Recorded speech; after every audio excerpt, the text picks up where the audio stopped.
Lang Lang is one of the most renowned, but also one of the most controversial pianists in the world today. And we're going to listen in this video to him performing Beethoven's Für Elise, or Für Elise, as it's often called in the non-German speaking world. It is a very simple piece, and it's going to be interesting to see what a virtuoso like Lang Lang does with it. Now, Lang Lang seems to be a pianist who is more popular with audiences than he is with musicians, strangely enough. I think that has to do with the fact that he's very emotive, he's very theatrical, he makes the audience really feel every piece, but he often also does things which are quite controversial coming from the perspective of a professional musician. He does things that are very different from what we would be taught to do in music school. You might like that, you might hate that, and I'll be very, very curious to hear your response after listening to Lang Lang performing Für Elise. Let's listen to the beginning now.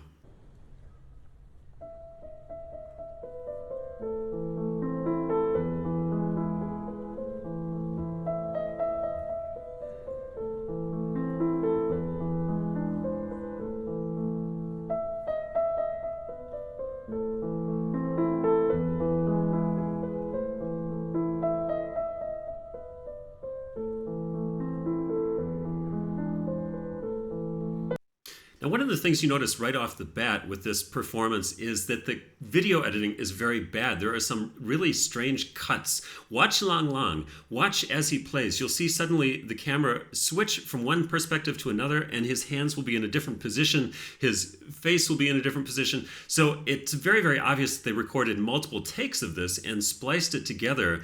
It's a very short piece, and it makes me wonder, why was it necessary to splice it so many times? Or maybe they just had a very bad video editor.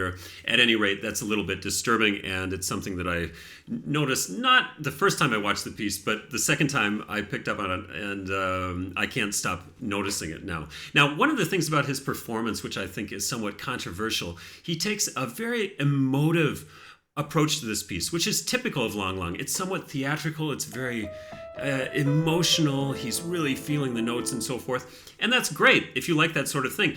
The only problem I have with it is that's not the way Beethoven writes. There seems to be, in my mind, a mismatch between Lang Lang's interpretation and what Beethoven seems to be telling us. If we look at Beethoven's motives and harmonies, very, very simple melody at the beginning and very simple harmonies. We're going back between our tonic chord and our dominant chord, our 1 chord and our 5 chord. So we have 1 A minor and 5 E major. These are the 2 most common chords in music. And to my taste, it's a very simple way of writing. Beethoven could have chosen any harmonies in the world, but he chooses the most simple ones, tonic and dominant, over and over again, which makes it somewhat strange for me that Lang Lang does so much with it and doesn't perform it a bit more simply. Let's continue on.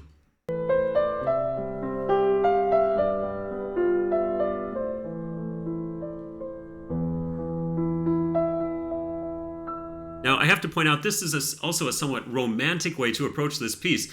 He takes a lot of time. I'm going to exaggerate a little bit right here. Da, da, da, dum. Instead of playing it more straight like this.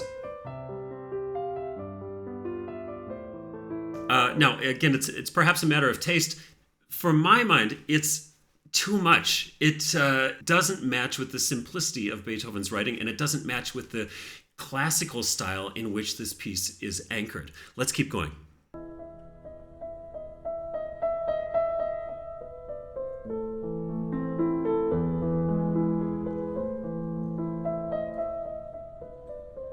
He does, though, have very beautiful nuances and shaping of the phrase. Now we come into the new section in F major.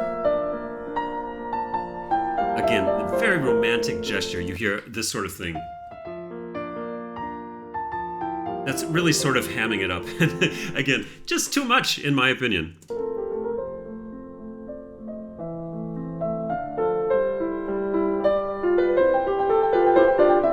Wonderful technique.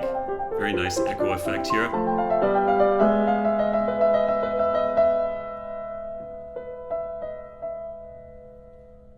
Beautiful release of the pedal there. Nice. I really do actually like his pedaling in this piece. Now here, this is fascinating to me. One of the things that I noticed when I listened to Lang Lang performing this, and I couldn't believe it because no professional pianist should ever do this, but he actually plays 2 notes too many here. He plays in this section 1, 2, 3, 4, 1, 2, 3, 1. So he turns a 3/8 measure into a 4/8 measure. He performs 4/8 notes in the measure instead of 3. He puts in an extra beat. Now, anybody who's feeling the pulse of this music cannot do that, and that's why this is a mistake that you really only hear from beginning pianists. I've never heard it from a professional pianist before. He does it twice in this piece. He puts in 2/8 notes too many, 2/16 notes, 16th notes too many. Of course, audiences are probably not going to notice it. 99% of the people in the audience are not going to notice it. But coming from the perfectionist world of classical piano, it's very, very unusual.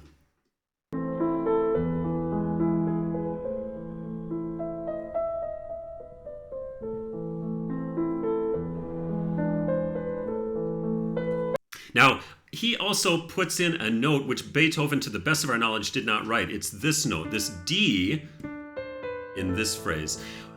The original score that we have has an E. Again, keeping with the simple harmonies, the D introduces a 7th of the E7 chord. All right, it's a little bit more intense. It certainly works harmonically. Nothing wrong with it. It's just not, as far as we know, what Beethoven wrote, although a number of pianists have indeed performed a D there. Again, listen to the romantic kind of gestures there, taking time, very dramatic. Also, this phrase really just letting it float. Beautiful release of the pedal there. I really like that sort of effect. So he's playing with pedal, and then in the middle releases it, and very, very nice transition there.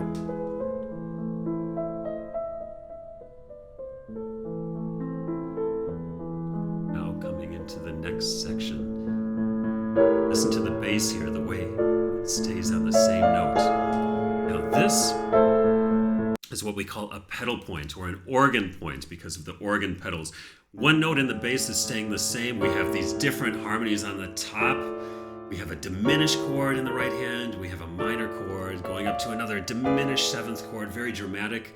And notice that A in the bass is nowhere to be found in the right hand. So it's a pretty strong clash, and that's what gives us this harmonic intensity in this section.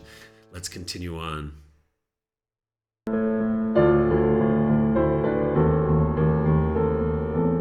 I actually like Lang Lang's performance of this section. Very nice colors, control, nice shaping of the bass, and the melody. Surprise, harmonic surprise there, going to our B flat chord. Our E major dominant chord, and now comes some finger work here. Beautiful arpeggios. He's got great control, but in this chromatic scale coming down, I'm actually surprised that they didn't edit this out because it's not quite perfect. There are a couple flubs there. If you listen really closely, the notes are not all completely even. And again, considering that this video is edited and considering that there's no audience, as best as I can tell, it was recorded in a sort of a studio environment, it's odd to me that they didn't edit that out. It's, of course, not a big deal, but again, classical piano is very perfectionist and it doesn't quite meet those standards if you have a professional ear. Let's continue on.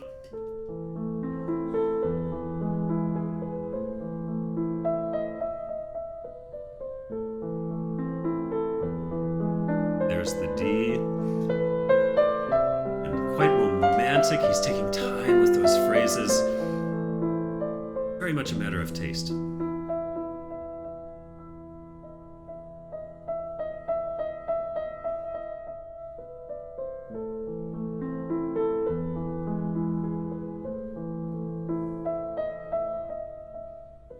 Lots of time, taking lots of rubato there.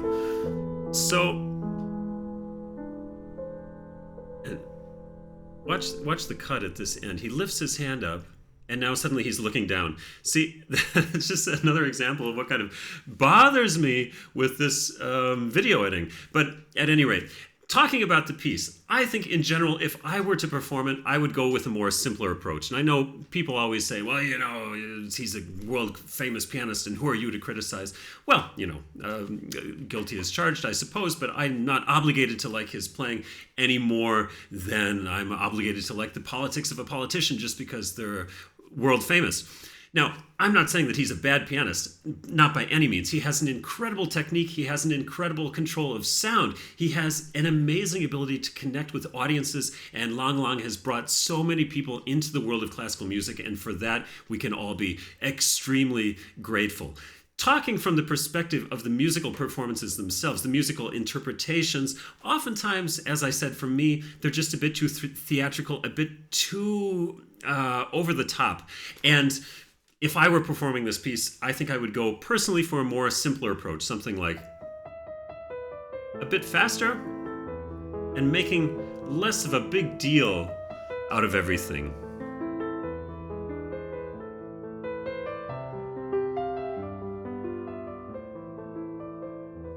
But of course, that's just a matter of taste. You might like it, you might hate it. I'm coming more from a perspective of Beethoven as the classic, Lang Lang perhaps Beethoven as the romantic. Let me know what you think about Lang Lang and about this piece and his performance in the comments. I'd love to hear from you. Thanks for listening. Be sure to like and subscribe, and I'll see you soon.